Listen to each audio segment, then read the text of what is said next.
जय जगन्नाथ। रामायण में उल्लेख है कि श्री राम को न चाहते हुए भी जान से प्यारे अपने अनुज लक्ष्मण को मृत्युदंड देना पड़ता है।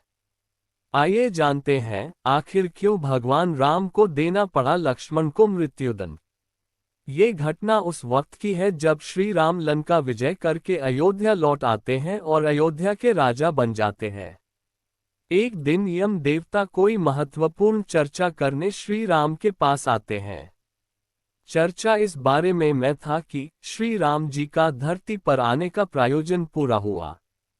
लेकिन चर्चा प्रारंभ करने से पूर्व वो भगवान राम से कहते हैं कि आप जो भी प्रतिज्ञा करते हो उसे पूर्ण करते हो।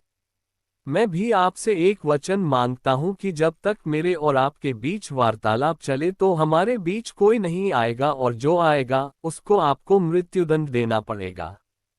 भगवान राम यम को वचन दे देते हैं। राम लक्ष्मण को ये कहते हुए द्वारपाल नियुक्त कर देते हैं कि जब तक उनकी और यम की बात हो रही है वो किसी को भी अंदर न आने दें, अन्यथा उसे उन्हें मृत्युदंड देना पड़ेगा।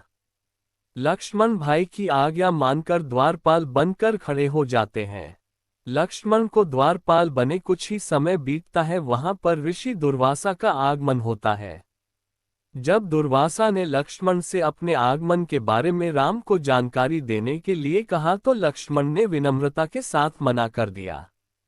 इस पर दुर्वासा क्रोधित हो गए तथा उन्होंने संपूर्ण अयोध्या को श्राप देने की बात कही। लक्ष्मण समझ गए कि ये एक विकट स्थिति है जिसमें या तो उन्हें रामाज्ञा का उल्लंघन करना होगा या फिर संपूर्ण नगर को ऋषि के श्राप की अग्नि में झोंकना होगा। लक्ष्मण ने शीघ्र ही यह निश्चय कर लिया कि उनको स्वयं का बलिदान देना होगा ताकि वो नगर वासियों को ऋषि के श्राप से बचा सकें। उन्होंने भीतर जाकर ऋषि दुर्वासा के आगमन की सूचना दी।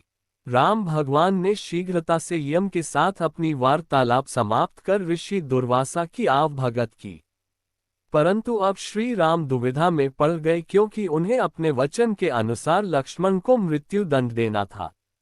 वो समझ नहीं पा रहे थे कि अपने भाई को मृत्युदंड कैसे दे, लेकिन उन्होंने यम को वचन दिया था जिसे निभाना ही था।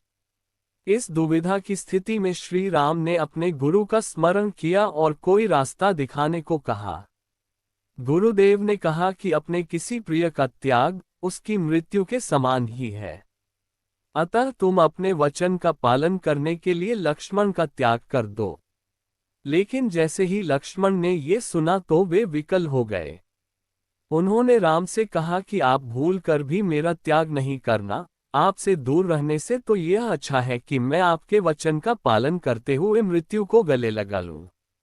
ऐसा कहकर लक्ष्मण ने जल समाधि ले ली। अपनी बहन सीता को दिए वचन के अनुसार उर्मिला अपने पुत्र अंगद और चंद्रकेतु तथा सीता के पुत्रों लव और कुश की देखभाल के लिए अयोध्या में ही रहीं। कुछ वर्षों के बाद उर्मिला ने सरयू नदी में समाधि ले ली।